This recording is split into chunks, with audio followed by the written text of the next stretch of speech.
한국교회는 평양대부흥, 엑스플로어 74와 같은 회개 기도 운동을 통해 부흥의 역사를 이어왔습니다.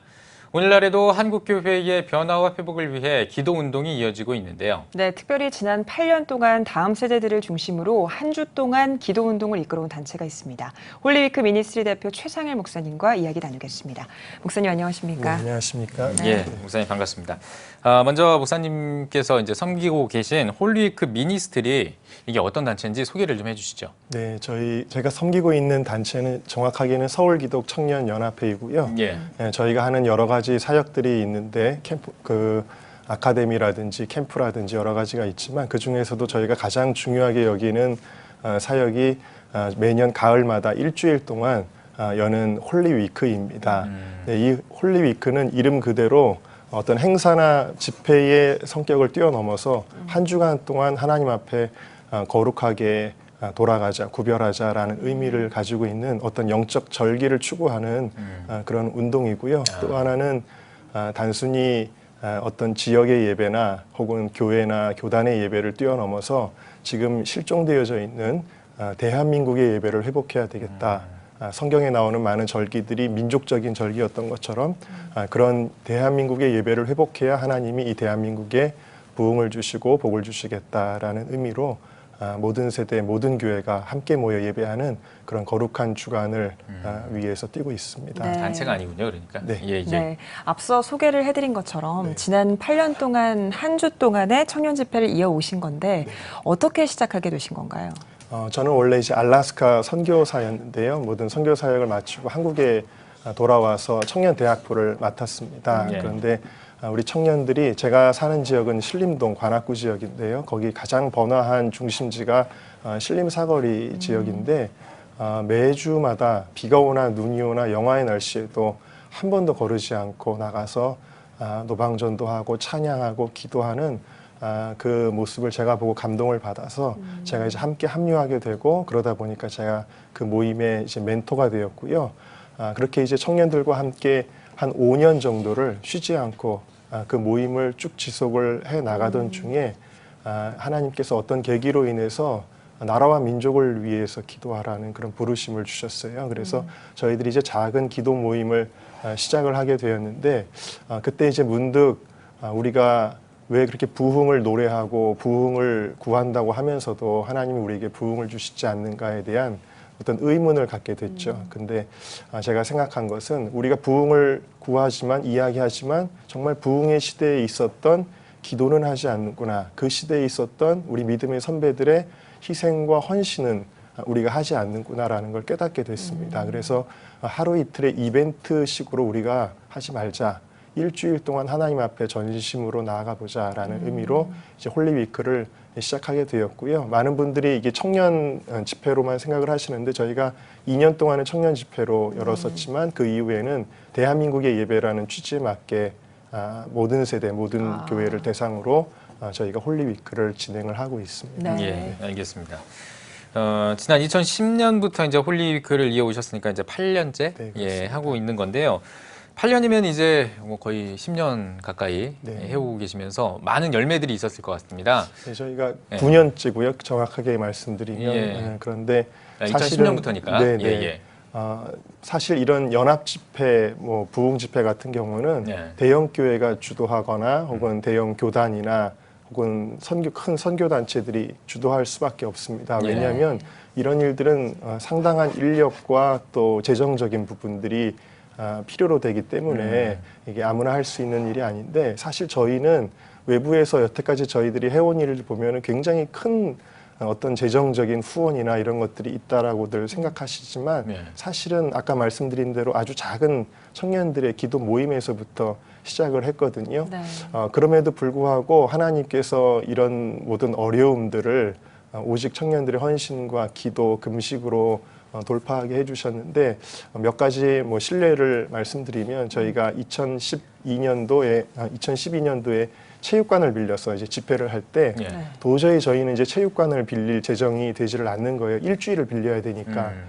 그럼에도 불구하고 하나님 어떤 기적적인 방법으로 다음 날까지 계약할 수 있는 액수들을 채워는 주시는데 그럼에도 불구하고 전날까지 한 500만 원 정도 모자라는 상황인데 하나님이 안 주시면은 아닌 걸로 알고 접어야 되겠다 했는데 제가 예전에 군대 후임 아내가 쓰러졌을 때 위에서 기도해 준 적이 있는데 뜬금없이 갑자기 연락이 온 거예요. 그래서 만났더니 헌금을 하고 싶다. 그래서 솔직히 한 10만 원이나 될까라고 생각했는데 집에 가면서 봉투를 열어보니까 딱 필요했던 액수를 하나님이 채워주셔서 눈물을 흘리면서 하나님께 감사했던 기억이 있고요. 그럼에도 불구하고 저희가 전일 대관을 한 게 아니라 이제 액수가 모자라니까 딱 저녁 집회 시간만 대관을 했어요. 엄청나게 큰 무대, 현수막, 휘장, 조명, 음향 이런 것들을 저희 청년들이 매일 세팅하고 매일 철거를 하는 아마 유례 없는 그런 일들을 했는데 일주일 동안 그 엄청난 일을 하면서도 청년들이 한 번도 불평하거나 또 그런 원망하는 이들이 없이 기쁨으로 섬기는 그런 모습들도 있었고요. 네. 특별히 이제 또 중요한 거는 저희가 이제 서울에서만 6년을 하다가 대한민국의 예배가 되려면 이제는 지방의 역점 도시들로 나가야 될 텐데 하는 생각에 제일 먼저 떠올랐던 도시가 이제 부산이었습니다. 그렇지만 부산에 아무 연고도 없고 아는 사람도 없는데 조언을 구하니까 부산에 이제 성시화 운동본부가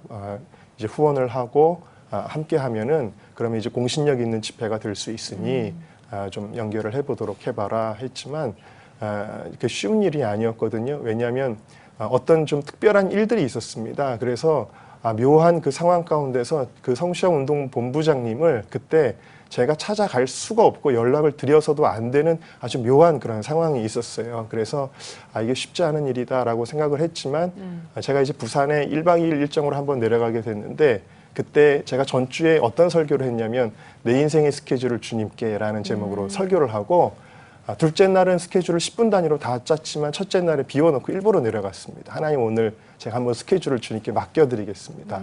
그리고 이제 내려갔는데 가서 할 일이 없는 거예요. 스케줄을 안 짰으니까. 네. 그래서 이걸 어떻게 하면 좋을까 하는데 뜬금없이 어떤 그 강의하시는 분이 생각이 났는데 그분이 부산 사투리를 쓰는 게 뜬금없이 생각이 난 거예요. 그분은 강남에 사시는 분인데 그냥 생각이 나서 전화를 드렸더니 부산에 오셨다는 거예요. 그래서 어느 교회에서 강의가 있는데 식사가 준비되어 있으니 밥 먹으러 오라는 거예요. 그래서 오늘 그럼 여기 가서 아는 사람들 만나고 밥이나 먹어야 되겠다라고 거기를 갔는데 거기 제가 미리 도착했다가 기다리던 중에 이제 밖으로 나오는 길에 그 교회가 굉장히 이제 큰 교회인데 아주 그 긴 계단이 있어요. 근데 그 계단을 내려가는데 앞에서 한 분이 올라오시는 거예요. 근데 바로 그분이 부산 성시화 운동본부의 본부장님이셨습니다. 그래서 그 만남을 통해서 이제 이 홀리위크를 설명을 드렸고 본부장님이 그 자리에서 이 일을 함께 하자라고 말씀하셔서 부산에서 집회를 하게 된 계기가 하나님의 인도하심이었고요. 그걸 계기로 해서 또 대전에서, 대구에서, 또 광주에서 대한민국의 예배로 하나님께서 이렇게 이루어 주신 것이 열매인데 우리가 맺은 열매는 아니고요. 하나님께서 전적으로 주도하신 그런 열매로 지금까지 성장해 왔다고 생각을 합니다. 네. 우리가 다음 세대 위기를 논하는 네. 상황에서 이렇게 다음 세대들이 함께 모여서 기도하고 네. 찬양한다는 게 더 귀한 것 같습니다. 네. 그런 의미에서 다음 세대들을 위해서 이 홀리 위크가 갖는 의미, 어떤 의미가 좀 있다고 보시나요? 아까 말씀드린 대로 모든 세대를 대상으로 하는 것이지만 저희가 특별히 포커스는 다음 세대에 두고 있습니다. 네. 왜냐하면 우리 어르신들은 그래도 부흥을 경험했던 세대이고요. 우리 청년들이나 다음 세대는 하나님의 주시는 그 부흥을 경험하지 못한 어떻게 보면 안타까운 세대라고 생각이 되어집니다. 그래서 100명의 어르신들이 오는 것도 중요하지만 한 명의 청년이 오는 것은 더 값지고 네. 귀하다라는 의미를 가지고 있어요. 그래서 저희가 가능하면 집회의 장소도 여태까지 교회나 이런 데서 하지 않고 캠퍼스를 중심으로 저희들이 이제 집회를 쭉 열어왔고요. 사실 이 부흥 운동은 청년들로부터 시작을 했습니다. 그래서 이 청년들이 저희 청년들은 사실 서울에서도 가장 가난하고 또 부모님 믿지 않아서 핍박받고 이런 좀 이름 없는 무명의 청년들인데 하나님이 이런 청년들에게 비전을 주실 때 어떤 일을 행하셨는가를 이제 모든 이 세대가 경험할 수 있었으면 좋겠다 이런 마음을 가지고 있습니다. 네. 네. 올해도 홀리위크가 진행될 네. 예정으로 알고 있습니다. 네, 이번에 어떻게 또 진행이 되는 건지 또 뭐 주 강사라든지 여러 가지 네. 이제 대회 소개도 좀 해주시죠. 네, 이번에는 이제 부산에서 동서대학교에서 10월 22일에 그 북한에 들어가셨다가 많은 간증을 갖고 계시는 이면수 목사님께서 말씀을 전해주시고요. 10월 23일에는 광주의 전남대학교에서 이용기 선교사님 모시고 집회를 갔습니다. 그리고 대전에서는 김삼성 선교사님 비롯해서 여러 강사분들이 함께 또 충남대학교에서 저희들이 집회를 하고요.